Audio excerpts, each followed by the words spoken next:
Graça de Jesus na sua vida, graça de Jesus na minha vida. Nós estamos aqui num estudo semanal na Igreja Batista Missionária, Jardim Lusitano. Eu sou Clécio, sou pastor da igreja e semanalmente nós pensamos em algumas coisas que a igreja acredita. Vamos, por exemplo, entrar logo no mês de setembro. Já estamos no mês de setembro, na verdade. Estou gravando, não é setembro, mas quando você vai assistir já vai ser setembro. Nós vamos falar sobre missões. Não vai ser bem o porquê creio, mas a gente vai ter um mês aí falando de missões. Hoje eu quero dizer para você que o tema é um tema muito amplo. Ele não vai conseguir ser explicado aqui hoje, nesse vídeo que você vai assistir. Mas você vai poder sim acompanhar em outros vídeos completamente que nós cremos a respeito disso. Hoje, simplesmente, eu vou dizer para você o seguinte: por que creio que Jesus vai voltar? Então, bem-vindo a um Por que Creio.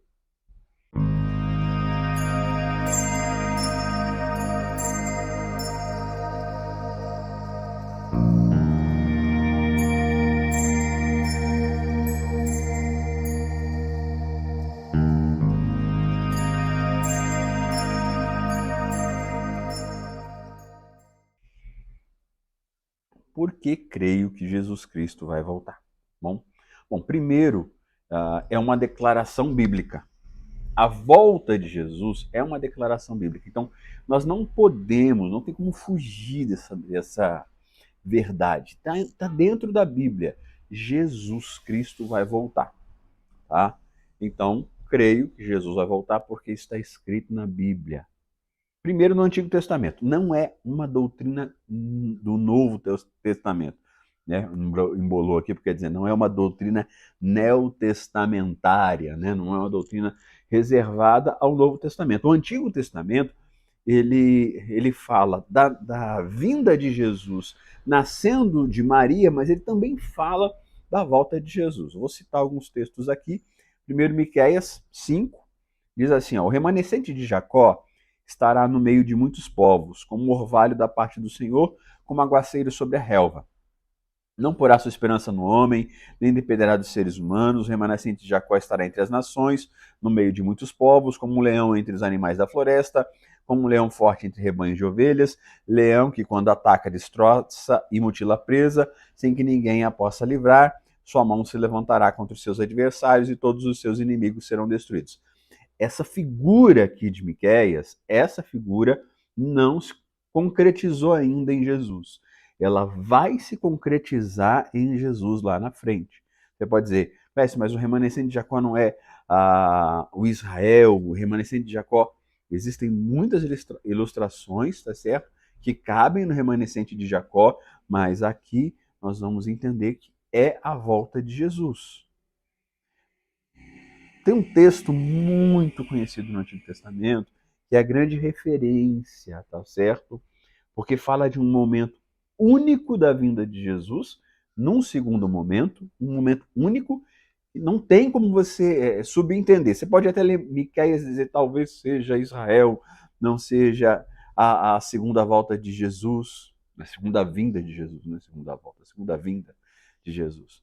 Mas esse texto de Zacarias, Zacarias 14, tá? Que diz assim: vejam o dia do Senhor, vem quando no meio de vocês os seus bens serão divididos. Reunirei todos os povos para lutarem contra Jerusalém. A cidade será conquistada, as casas saqueadas e as mulheres violentadas. Metade da população será levada para o exílio, mas o restante do povo não será tirado da cidade. Depois o Senhor sairá à guerra contra aquelas nações, como ele faz em dia de batalha. Naquele dia os seus pés estarão sobre o monte das oliveiras, a leste de Jerusalém, e o monte se dividirá ao meio, de leste a oeste, por um grande vale. Metade do monte será removido para o norte, a outra metade para o sul. Essa cena é uma cena real. Me lembro do meu professor de escatologia, ele dizia, olha, isso vai ser assim a grande declaração, certo, de que o Cristo pôs os pés na terra de novo. O monte vai se fender, vai se dividir, vai ir de um lado para o outro. Essa cena ela não aconteceu ainda. Essa cena vai acontecer. Vai acontecer. Então, nós cremos que esses textos aqui do Antigo Testamento estão revelando uma chegada de Jesus. Tem um livro no Antigo Testamento que ele explica, tá certo? Em vários momentos, essa sequência da história de Jesus com o ser humano, tá? E a chegada de Jesus e um outro tempo é o livro de Daniel. Você lê Daniel, Daniel é o Apocalipse do Antigo Testamento.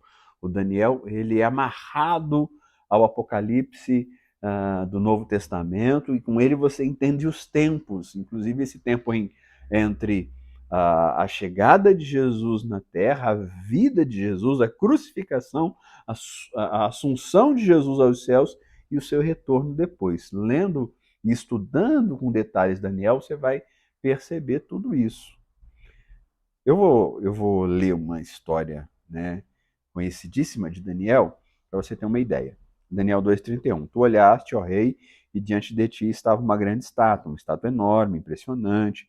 Sua aparência era terrível, a cabeça da estátua era feita de ouro puro, o peito e o braço eram de prata, o ventre e os quadris eram de bronze, as pernas eram de ferro, os pés eram em parte de ferro e em parte de barro. Enquanto estavas observando, uma pedra soltou-se sem auxílio de mãos, atingiu a estátua nos pés de ferro e de barro e os esmigalhou. Então o ferro, o barro, o bronze, a prata e o ouro foram despedaçados. Viraram pó, como pó da debulha do trigo e da eira durante o verão. O vento os levou sem deixar vestígio, mas a pedra que atingiu a estátua tornou-se uma montanha e encheu a terra toda. Foi esse o sonho, e nós o interpretaremos para ti. Tu, ó rei, és rei de reis, o Deus dos céus tem dado domínio, poder, força e glória. Nas tuas mãos ele colocou a humanidade, os animais selvagens e as aves do céu. Onde quer que vivam, ele fez de ti o governador deles todos. Tu és a cabeça de ouro, depois de ti surgirá outro reino inferior ao teu, em seguida surgirá um terceiro reino, o reino de bronze, que governará sobre a terra, e finalmente haverá um quarto reino, forte como o ferro, pois o ferro quebra e destrói tudo, assim como o ferro a tudo despedaça. Também ele destruirá e quebrará os outros. Como viste, os pés e os dedos eram em parte de barro e em parte de ferro. Isso quer dizer que esse será um reino dividido, mas ainda assim terá um pouco da força do ferro, embora tenhas visto ferro misturado com barro. Assim como os dedos eram em parte de ferro e em parte de barro, também esse reino será em parte forte e em parte frágil. E, como viste, o ferro está misturado com barro, isso quer dizer que se procurará fazer alianças políticas por meio de casamentos, mas essa união não se firmará, assim como o ferro não se mistura com barro. Na época desses reis, o Deus dos céus estabelecerá um reino que jamais será destruído e que nunca será dominado por nenhum outro povo. Destruirá todos esses reinos e os exterminará, mas esse reino durará para sempre. Esse é o significado da visão da pedra que se soltou de uma montanha, sem auxílio de mãos, pedra que esmigalhou o ferro, o bronze, o barro, a prata e o ouro. O Deus poderoso mostrou ao rei o que acontecerá no futuro. O sonho é verdadeiro, a interpretação é fiel. Então o rei Nabucodonosor caiu prostrado diante de Daniel, prestou-lhe honra e ordenou que lhe fosse apresentada uma oferta de cereal e incenso. Olha só, a estátua que é vista aqui, a ilustração completa aqui, é que o rei Nabucodonosor, então o grande imperador do Império Babilônico, ele teve um sonho e ele viu uma estátua. Aquela estátua era a representação do futuro, do presente e do futuro. A estátua tinha a cabeça de um material, tinha os braços de um outro material, tinha um ventre de outro material, tinha a perna de um outro material, tá certo? E tinha os pés que continuavam com o material da perna, mas se misturavam ao barro. Não tinha ouro, prata, bronze, ferro, ferro e barro. O que significa isso, né? Então o Daniel vai dizer, olha, o ouro é o seu império, os braços são outro império, a gente vai descobrir que é Babilônia, são os medos e os persas, são os gregos, e depois é Roma. Tá bom? O ferro é Roma. O Império Romano é o império das pernas, é o último império que se mistura ao império dos pés de barro. Essa ilustração que fala sobre os tempos, governos, isso aí, antes de tudo, olha o milagre de Deus. Deus mostrou para a Babilônia que viria um império com duas forças, uma ao lado da outra, o braço direito e o braço esquerdo, que eram os medos e os persas. Mostrou um império vigoroso, que era o império grego, um império de ferro, de força mesmo, de um metal forte, que era o Império Romano, e que esse império, o Império Romano, ele iria subsistir. A ideia de Roma, o poder romano, que é construído pelos Césares, ele toma uma parte muito grande, não é vencido por nenhum outro imperador. Tá bom? O Império Romano ele vai se diluindo, se diluindo. Se você pensar bem, muita coisa do Império Romano existe ainda na Europa. Não o Império, mas as ideias, né, permaneceram, porque ele foi se diluindo com o passar do tempo. E é o Império de Ferro que nunca acabou. O Império de Ouro acabou, teve que virar de prata. O de prata acabou, teve que virar de bronze. E depois o de bronze tem que virar de ferro. Mas o ferro nunca acabou. Ele foi se diluindo, diluindo, diluindo, diluindo, e um dia esse império vai se tornar um império de ferro e de barro, que é lá mais para frente no livro de Daniel, a gente vai descobrir que é o império que se mistura, o império romano, que se mistura ao império do anticristo com a sujeira do barro e com o pecado. Tudo isso vai ser destruído um dia.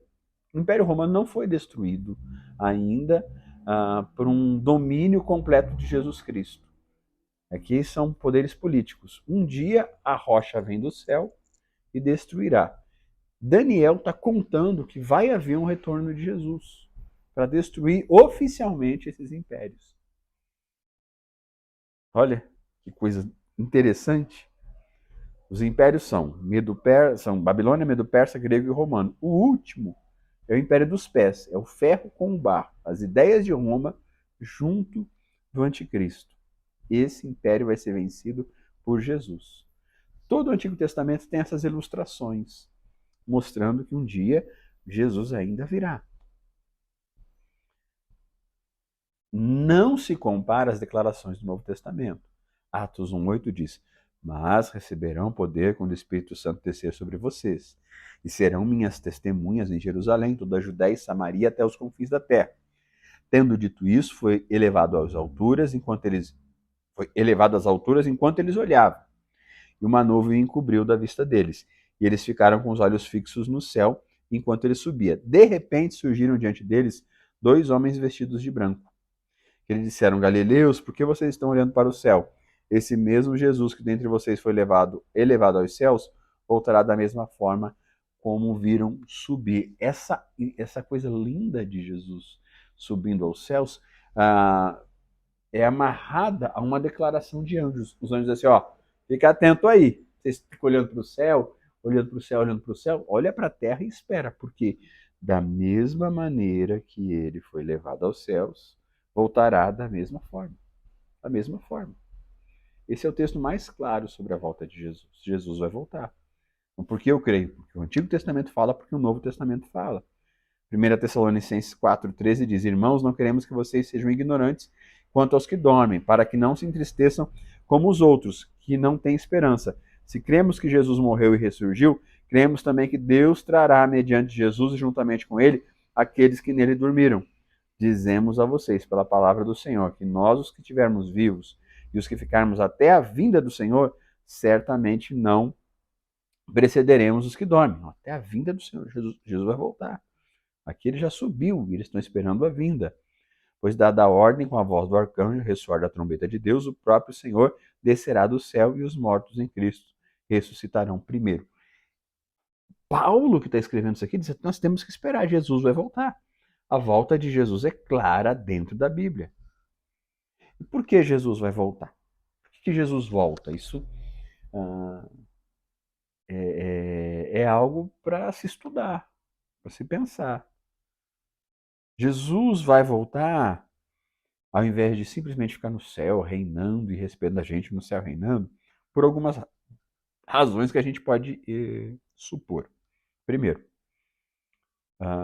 ele volta porque a terra precisa ser restaurada. A terra precisa ser restaurada. Essa situação aqui que existe, quando a terra foi criada, ela não foi criada para ser consumida pelo pecado. Então, isso precisa ser transformado e mudado. Então, Jesus volta porque a terra tem que ser restaurada. Jesus volta porque existe uma guerra direta contra Satanás que está acontecendo nessa terra. Aqui está acontecendo uma batalha, Satanás querendo as almas dos homens, fazendo uma confusão, se alimentando de pecado, e isso vai ser resolvido aqui. Não vai mais ser resolvido no céu. No céu ele foi expulso, agora Cristo vem para resolver essa situação com o inferno. Terceira coisa por qual Jesus precisa voltar. A terceira coisa é a coisa que eu não sei. Existem coisas que são maiores do que nós. Então, a gente não sabe. Mas a gente sabe que o mundo tem que ser restaurado e que o diabo tem que ser derrotado. Então Jesus volta. É importante estudar isso? É importante. É muito importante estudar e compreender. As parábolas, várias parábolas falam da volta de Jesus, vários textos falam e sempre nos mostrando a importância de saber disso. Olha o que Mateus 24:37 diz. Como foi nos dias de Noé, assim também será na vinda do Filho do Homem, pois nos dias anteriores ao dilúvio, o povo vivia comendo e bebendo, casando-se e dando-se em casamento, até o dia em que Noé entrou na arca. E eles nada perceberam, até que veio o dilúvio e os levou a todos. Assim acontecerá na vinda do Filho do Homem. 2 homens estarão no campo, um será levado, o outro deixado. 2 mulheres estarão trabalhando no moinho, uma será levada, a outra deixada. Portanto, vigiem, porque vocês não sabem em que dia virá o meu Senhor. Você não sabe que dia o Senhor vai vir. Vigie. A pregação e o ensino a respeito de Jesus é para gerar um coração que vigia. É um risco não se preparar para a volta. É um risco não ter na mente o tempo todo o pensamento. Jesus pode estar chegando. Jesus pode estar chegando. Então, é essencial estudar. É muito importante estudar. E é muito importante ficar atento. Jesus está voltando. Então, a gente estuda por isso. Porque é um risco não estudar. A gente estuda porque os incrédulos precisam saber. Então, a gente estuda e fala, estuda e fala, estuda e fala. Jesus vai voltar. Jesus vai voltar. Os incrédulos, quem não vai para a igreja, precisa ouvir isso. E esta palavra é uma palavra que pode incomodar o coração de incrédulo e fazê-lo se curvar a Jesus. Jesus vai voltar. E a gente tem que estudar, tá? Porque a volta espiritualmente cria santidade, cria zelo no nosso coração. Tem que estudar. A santidade, ela é alcançada por quem estuda a volta. Quem estuda a volta se torna um evangelista melhor.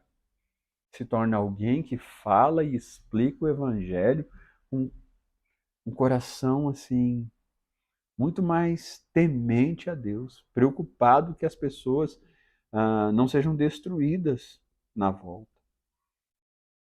A gente tem que estudar, porque quem estuda a volta de Jesus percebe a derrota do diabo. Olha que interessante. Quando eu estudo a volta de Jesus, eu percebo que o diabo vai ser derrotado. Eu percebo que está sendo construída toda uma ação histórica para que o inferno seja preso, seja levado cativo.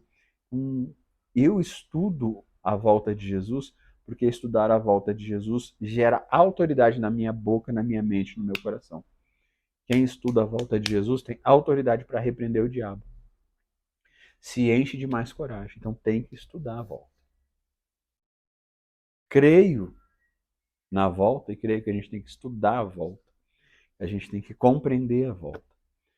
Porque a volta vai gerar essas coisas boas na nossa vida. A volta vai gerar maravilha. Estudar a volta vai gerar essas coisas boas na nossa vida. Então estude a volta de Jesus, tá bom? E essa aí é uma razão porque creio, porque estudamos, porque defendemos a volta de Jesus como IBM Luz. Vamos orar?